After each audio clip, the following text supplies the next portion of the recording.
Hey, if you're looking to give your retirement savings a serious power up, you absolutely need to know what's changing in 2026. The rules are shifting, and honestly, they're shifting in your favor. So, in the next few minutes, we're going to break down exactly how you can take advantage of it. Let's get right into it. Just think about that for a second. A $1,500 raise that goes straight to future you. Sounds pretty great, right? Well, this isn't some hypothetical question. Thanks to some brand new changes, that is the actual combined potential you can unlock for your retirement accounts next year. And this isn't just chatter or speculation. Nope, the IRS just dropped the official numbers. This is a real, concrete opportunity for you to put the pedal to the metal on your savings. And we're about to dive into exactly what these new numbers mean for you.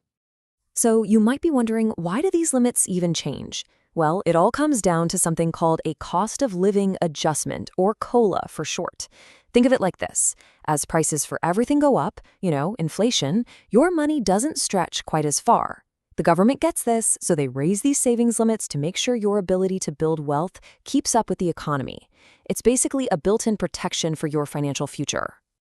All right, let's get to the main event, the part you've been waiting for.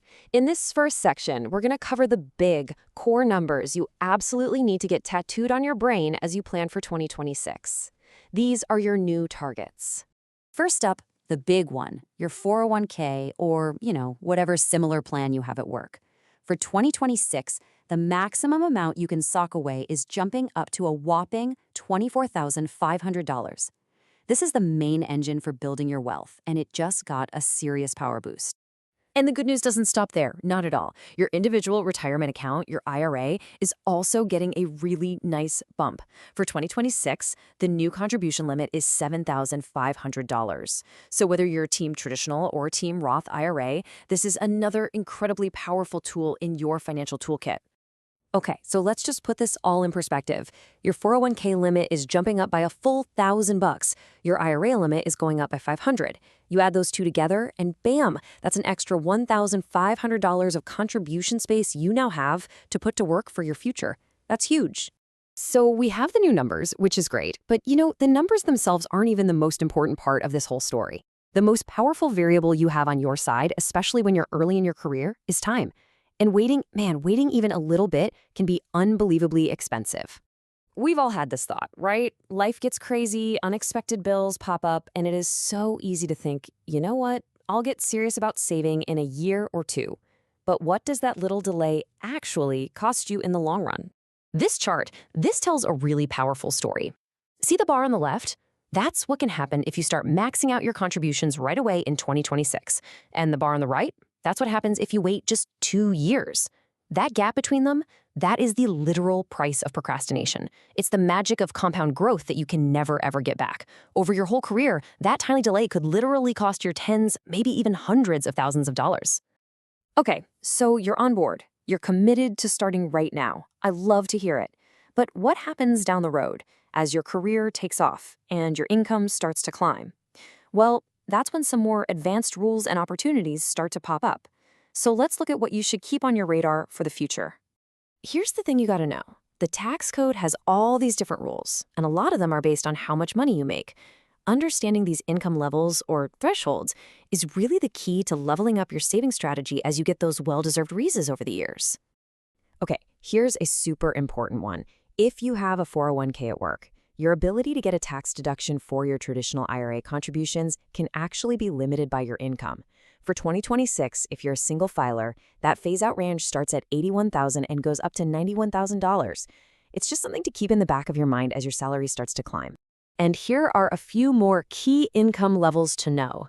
As a single filer, your ability to contribute directly to a Roth IRA starts to go away once you earn over $153,000. And then on the other end of the spectrum, you cannot forget about the saver's credit. Seriously, if your income is below these levels, the government will literally give you free money, a tax credit, just for saving. It's an amazing bonus for getting started early. But what if you don't have a 401k? What if you're self-employed or you work for a small company? Don't worry, there are awesome options for you too. One of the most popular is the Simple IRA, which stands for Savings Incentive Match Plan for Employees. And yup, the news is good here too. The contribution limit for most of these simple retirement accounts is also getting a nice boost for 2026, rising all the way up to $17,000.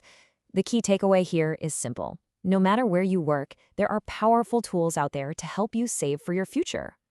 Whew, okay, we have covered a lot of ground. The new limits, why you have to start now, even some of those more advanced rules. But look, knowledge is only powerful if you actually do something with it. So let's wrap all this up with 3 super clear, simple steps you can take, like today. Here is your game plan. It's just 3 steps.